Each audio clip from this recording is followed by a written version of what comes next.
On the 28th day of October, Halloween gave to me 28 Bruce's Bleeding, 27 Monster Elevators, 26 Busey's Haunting, 25 Isabel's Freaking, 24 Vincent's Farming, 23 Cushing's Ghouling, 22 Rutger's Glaring, 21 Babies Killing, 20 Horsehead Snorting, 19 D's Renting, 18 Frank's Perving, 17 Angels Stripping, 16 Demons Jazzercising, 15 Runes on Parchment, 14 Joseph's Whispering, 13 Seniors Bleeding, 12 Creepy Masks, 11 Dancing Demons, 10 Catholic Monsters, 9 Priests of Miracling, 8 Jerry's Vamping, 7 Jody's Oinking, 6 Body Swapping, 5 Reed's a Wolfing, 4 Drunken Uncles, 3 Werewolf Colonies, 2 Spooky Sisters, and a Psycho Who Killed Janet Leigh.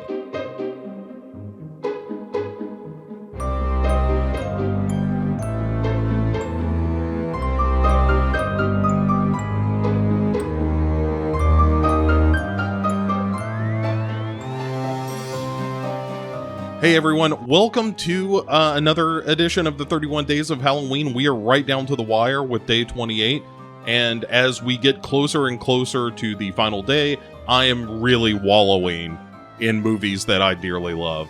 And this time we are talking about The Evil Dead, the original 1981 Sam Raimi classic horror film. And boy, I gotta say, The Evil Dead still works. I know they've released about 12 million versions of the film on DVD and Laserdisc and VHS and Blu-ray and just beaming straight into your brain and all of that stuff. And as many times as they've re-released this movie, at the end of the day, it's still just a super low-budget horror movie filled with things like stop-motion effects and Play-Doh and all of that. It works, and I love all of it. When I first saw this movie, I saw this when I was a kid. I remember there was a place that I used to rent movies from called Camera World, where you would rent VHS tapes back in the days when you went to an actual physical location, and VHS tapes were still kind of a new thing. It was still a novelty to be able to go into a place and just rent a movie. And the other thing that was really fascinating about it is that Camera World, and I don't know if they did this themselves or they just, essentially appropriated some other company's catalog, but they would have a list of all the movies that they had, as well as descriptions of them, and there was a little checkmark box beside the movie, so you could go through this catalog of theirs and check off the movies that you had seen. And one of the movies was The Evil Dead, and I remember being, I was probably 9 or 10 years old at this point, and going through this catalog and looking at all the horror movies, because even then I was obsessed, and figuring out what horror movies that I wanted to rent on the weekend. Get 2 or 3 horror movies, you got to rent them for a couple of days and take them back and on Sunday and all that. And The Evil Dead, the description of the movie was considered one of the goriest films of all time. And I knew at that point I needed to see it because being the burgeoning horror nerd that I was really into special effects and Fangoria and Gore Zone and those magazines, and wanted to know the trick part of it. Like, how did you make this thing? And so, and also I just like gory movies. I like to see how crazy movie creators could get with the kind of gore and violence that they could show on screen. Less of the violence. I was looking for a good time, like Lucio Fulci kind of gore is what really sucked me in. And so one late night in the den of the house that I now own, when I was a kid, when that was still a finished basement and soon will be again, I would go down into our den late at night, and I would watch horror movies on our, whatever it was, like a 27-inch Magnavox television that had one of those old school remote controls that you got to press down real hard on and that kind of thing. And we had a VHS player, one of the first VHS players among people I knew. That was one thing that we certainly had early on compared to a lot of people that I knew. And I think it was because my dad was such a John Wayne fan, and he wanted the ability to record John Wayne movies off of cable so that he could watch the John Wayne movies to his heart's content. I, on the other hand, was all about the horror films, and when it got late and the parents went to sleep, that's when this kid really got his chance to shine. So I would sneak downstairs and watch scary movies, and one of the movies that I remember watching down there was The Evil Dead, and the reason I remember that so distinctly is because I couldn't finish it. It scared me so much at that age that I had to kind of take a step back. I couldn't watch it all in one sitting. I was there alone in the dark watching this movie that was really savage. And I think one of the ads for it, I can't remember if it was Evil Dead or Evil Dead 2. I think it was Evil Dead, but it was advertised as the ultimate in grueling horror. And that's what it felt like. It was grueling. Where at a certain point, and the point in the movie where I just couldn't take it anymore was when Scotty is looking for his girlfriend who has disappeared after the demons bust through the window and she's gone. And it's him very slowly looking out the window, looking to the right, looking to the left, then back in, and then opening the curtain of the bathtub to see if she's there. And I was like, I can't take this. This is too tense for me, and I need to back away. You know, it's funny because just yesterday we talked about The Cabin in the Woods, which is sort of a riff on movies like The Evil Dead. And in fact, you know, the cellar door blowing open and everything being in the fruit cellar is a direct reference to The Evil Dead. But the reason that you had this spate of movies that were sort of following what Evil Dead did is because Evil Dead works so well. To this day, even though the special effects are really primitive, it still like functions as a movie, and not just a movie, but it functions as a scary movie still.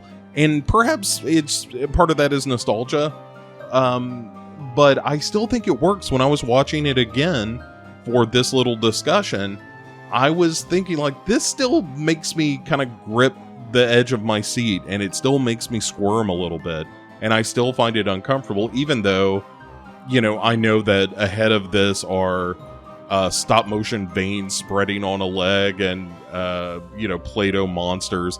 But even that stuff, as silly as that is in principle, during the course of the film, like the slow way that the Play-Doh monster kind of blinks when the Necronomicon goes into the fire, I still think that's really effective and weird and creepy.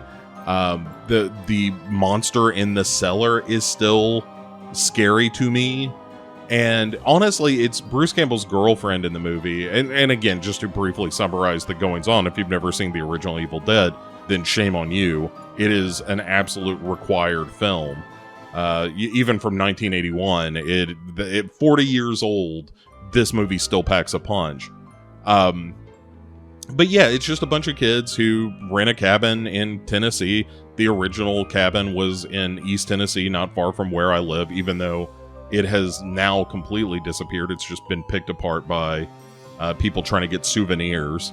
And so these kids go into a cabin and find a book bound in human flesh and inked in blood, and a reel-to-reel tape recorder that is a professor saying he's been studying these Kandarian demons, and he recites on this reel-to-reel tape the incantation to bring them back to life, and they start possessing members of this group of friends.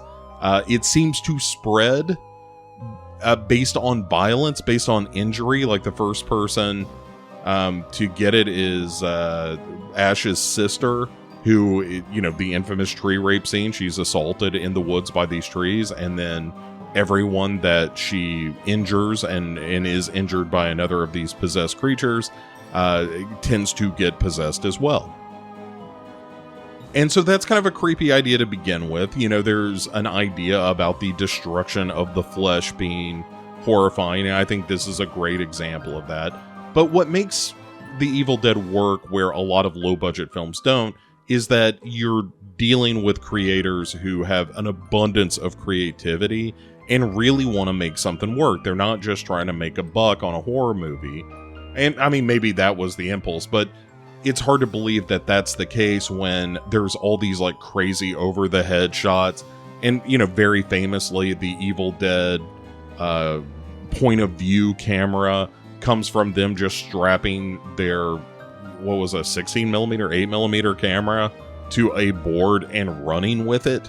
You know, and it's that kind of creativity where the budget almost doesn't matter because the filmmakers are so enraptured and so in love with the art of filmmaking and the sort of Wild West attitude of, hey, we're gonna do a movie that's as scary as we can possibly make it.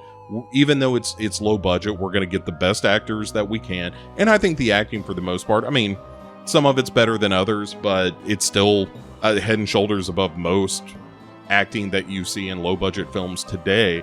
And if you're gonna do this sort of DIY, super low budget, we're gonna make this for, you know, less than $100,000 kind of movie, then you've got to have the passion for it, right? Like, you've got to be obsessive about making the best possible movie you can.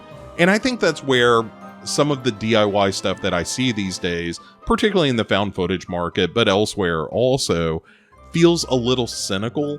That we're making as good a movie as we can within the, you know, few hours that we're going to spend on the planning of it.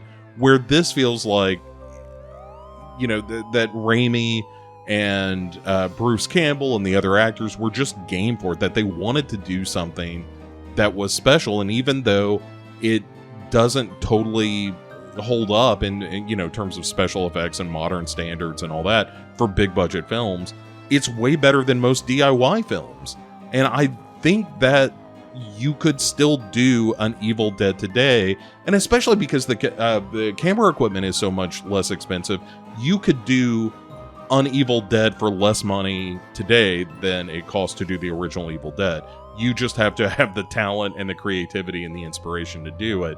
And I think, again, that's what makes The Evil Dead such a remarkable movie, is because the creative team behind it was populated by people that wanted to make a great film, or get as close as they could, for sure. And they ended up making, you know, a movie that launched, 3 sequels and a television show at this point, or 2 sequels and a remake, as well as the series, which was better than it ought to have been as well. It's nothing short of miraculous to me that this movie works. And it's still scary. Like I said, watching it again, I still get kind of the heebie-jeebies watching it. It's such a simple story. But when you've got a great director like Sam Raimi, you know, young and hungry and wanting to prove himself, then what more can you ask for out of a horror film? And I even like the nice touch. I'm sure, you know, you all have heard this story, but when Sam Raimi and Wes Craven had a little bit of a back and forth when they were sort of in their prime doing horror films, where on the cellar is a ripped poster of The Hills Have Eyes, and Raimi has said, like, this is us saying, hey, you think what The Hills Have Eyes is transgressive and scary? Wait till you see this. And then you see in Nightmare on Elm Street, there's an Evil Dead poster on the wall. Yeah, it felt like it was self-aware in the sense that it knew what horror movies were moving towards, but it just went so far over the top. It just blew the doors off of it and was insanely gory and tense and wonderful and filled with little moments like the moment where Bruce Campbell is about to bury his girlfriend, and they mirror the scene earlier where he's going to give her